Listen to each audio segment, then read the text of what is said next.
Hi, today we are going to talk about the relationship between the one entity, it as God, and many entities, it as created beings. Thank you so much for your monetary support, be it via PayPal or Patreon. Please like and share this video and subscribe to this channel for helping this channel keep growing. Thank you for your encouragement and donation.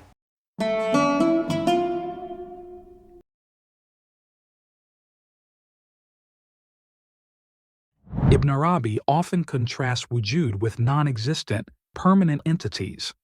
For him, only God possesses true wujud, while the permanent entities receive their wujud from God, after which they can be referred to as existent entities. Occasionally, he uses the term entity to describe wujud itself, especially in the phrase one entity. When he does this, it is typically to emphasize the oneness of wujud in contrast to the multiplicity of created things. He remarks, although the cosmos is a multiplicity, it goes back to one entity. Ibn Arabi explains in various contexts how the entity can be one while the entities are many. His main point is that wujud belongs solely to the one entity, or more precisely, that wujud is identical with the one entity. He says, the essential definition of the wujud entity is nothing other than that it is existent, because its wujud is identical with its reality. Thus, the variety of properties seen in the cosmos relates not to the oneness of the entity, but to the multiplicity of things.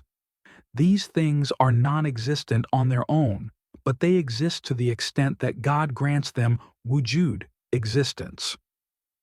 There is no actor but the creator of the act, remarks Ibn Arabi, and that is al-Haq. Creation is an activity, and within it activity becomes manifest. From a different perspective, the entities can be regarded as eternally non-existent, with only their traces and properties becoming manifest within the one entity. Ibn Arabi uses the phrase one in wujud, which brings him as close as he ever gets to the concept of wahdat al-wujud, the unity of being. Quote, I and my peers see one essence, not two essences, and the diversity is assigned to the relations and the points of view.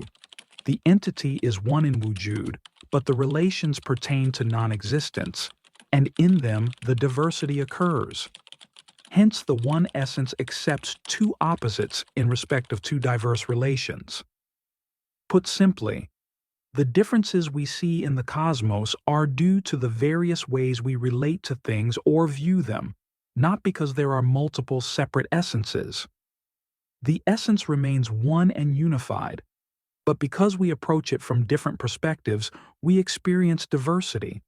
This diversity exists in the realm of non-existence, things that don't have true existence on their own, but are given existence by God. To clarify this with a simple example, think of sunlight. Sunlight is a single, unified thing, but when it passes through a prism, it splits into different colors. The diversity of colors doesn't mean there are many different kinds of sunlight. The light is still one, but the prism, our perspective or relation, makes us see the light as different colors. Similarly, wujud is one, but the relationships and perspectives we bring to it create the appearance of diversity. Ibn Arabi adds that because this diversity comes from relationships, the one essence, like the sunlight, can accept opposites, like light and dark, depending on how we view it. These opposites are not in the essence itself, but arise from the different relationships or points of view. Furthermore, change and renewal are characteristics of created things. The one entity remains unchanged, but everything that emerges from it undergoes variation and diversity. All change in the cosmos is due not to wujud itself, but to the properties of the entities that become manifest within and through wujud. Quote, the highest divine relation there can be is that al-Haq be identical with the wujud that the possible things acquire. Hence there is nothing but the wujud of al-Haq's entity, nothing else. The changes that become manifest in this entity are the properties of the entities of the possible things. Were it not for the entity, no property would become manifest, and were it not for the possible thing, no change would become manifest. Put differently, without God, nothing could exist or show any qualities, and without created things, there wouldn't be any changes to observe. Think of water as an analogy. Water is the only source of life, and it can take different forms, like ice, liquid, or steam. All those forms are just changes in the same substance. Without water, there would be no ice or steam, and without the different temperatures, there wouldn't be any change from one form to another. So, the water is the source, and the different forms are like the changes that happen in creation. Since the properties of wujud are also the properties of God's speech, the cosmos can be seen as the great Quran.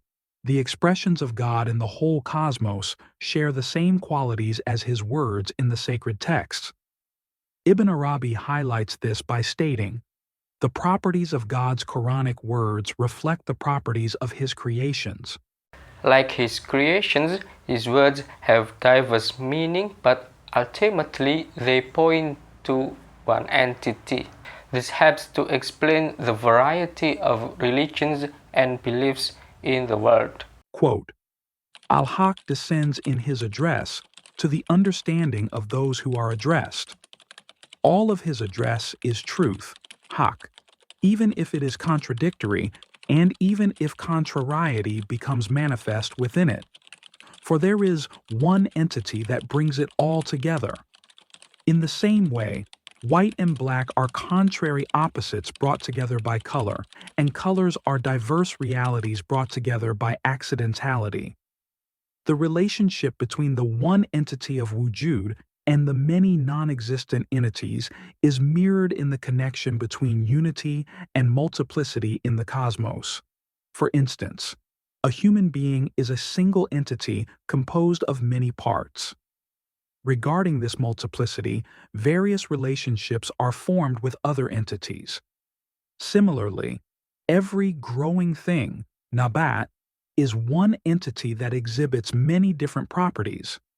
This term is derived from the Quran and is typically understood to refer to plants, as in, "And God made you grow forth from the earth like plants." However, Ibn Arabi extends this meaning to include all living things, as is common in Islamic cosmology. Quote, "There is no growing thing that is not a remedy and a malady." In other words, within it are found benefit and harm in keeping with the receptivity of bodily constitutions and their preparednesses. What harms one constitution is the same as what benefits another constitution. If this belonged to the entity itself, the property would not differ. It belongs rather to the receptacle. The receptacle is a growing thing, and the other is a growing thing. Hence, the growing thing receives traces to its own harm or benefit only in itself in respect of its being a growing thing, even if its individuals are many and they are distinct through their individualities. Through this, we call attention only to the entities of the individuals of the cosmos and the way in which some display traces in others. The entity is one in the essential definition, but many through the accidental forms. I have already informed you in more than one place who is the entity of the manifest cosmos, and that he is unchanging in substance, and to whom belongs the property through which change becomes manifest in this entity.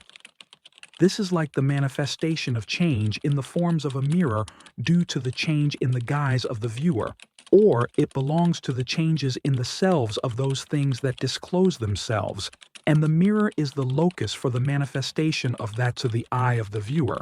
So, the cloud, which is the divine breath, is the receptacle for these forms, all of them.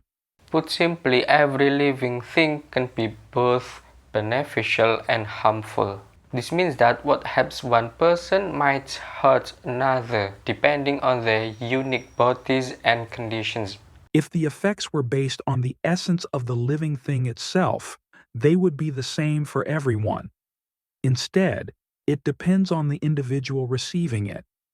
Each living thing can have both positive and negative effects, even if there are many different kinds of them.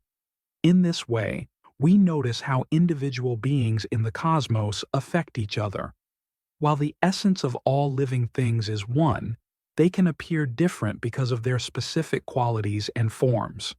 Another analogy Ibn Arabi uses to explain the relationship between the one entity and created things is the relationship between Adam and his descendants. Quote, "Consider the Prophet's words, 'Your Lord is one, just as your Father is one. Your Father is none other than the one from whom you derive. If you know from whom you derive, you know your Father.'" The Prophet did not mention that our parents are two, as has occurred in the manifest domain, because we derive from Adam and Eve. This would have been like God's words, and he raised his parents up to the throne. However, Eve is identical with Adam, because she is identical with his rib, so there is nothing but one Father in two diverse forms, as in self-manifestation. So, Eve is identical with Adam. Just as the right hand is separate from the left hand, but both are identical with Zayd, so also Eve is separate from Adam, but she is identical with him. Hence there is no second father, so we have proceeded from one only. In the same way, all the cosmos has proceeded only from one God, so the entity is one, many in relations. Were the affair not of this sort, no wujud would have become manifest to us. We would have no wujud of entity, and we would not bring any property into existence. Just as he brought us into existence in entity, we brought the property into existence for him, as a fitting recompense, if you understand. For us, he gives existence to an entity, and for him, we give existence to a Lord. The Prophet didn't mention that we have two parents because, even though we come from Adam and Eve, they are essentially one. Eve is taken from Adam, so they are like two different forms of the same person. For example, consider your right hand and your left hand. They are separate, but both belong to you. In the same way, Eve is separate from Adam but still part of him. This means there is really only one Father, just as there is only one source from which all of creation comes. So, while the entity is one, the relationships and forms in the whole cosmos are many. If this were not the case, we wouldn't experience any existence or properties at all. Just as God gives us existence, we also bring forth qualities and experiences in the world, creating a meaningful exchange with the divine. Thank you so much for watching, and my special thanks to Timarus. See you.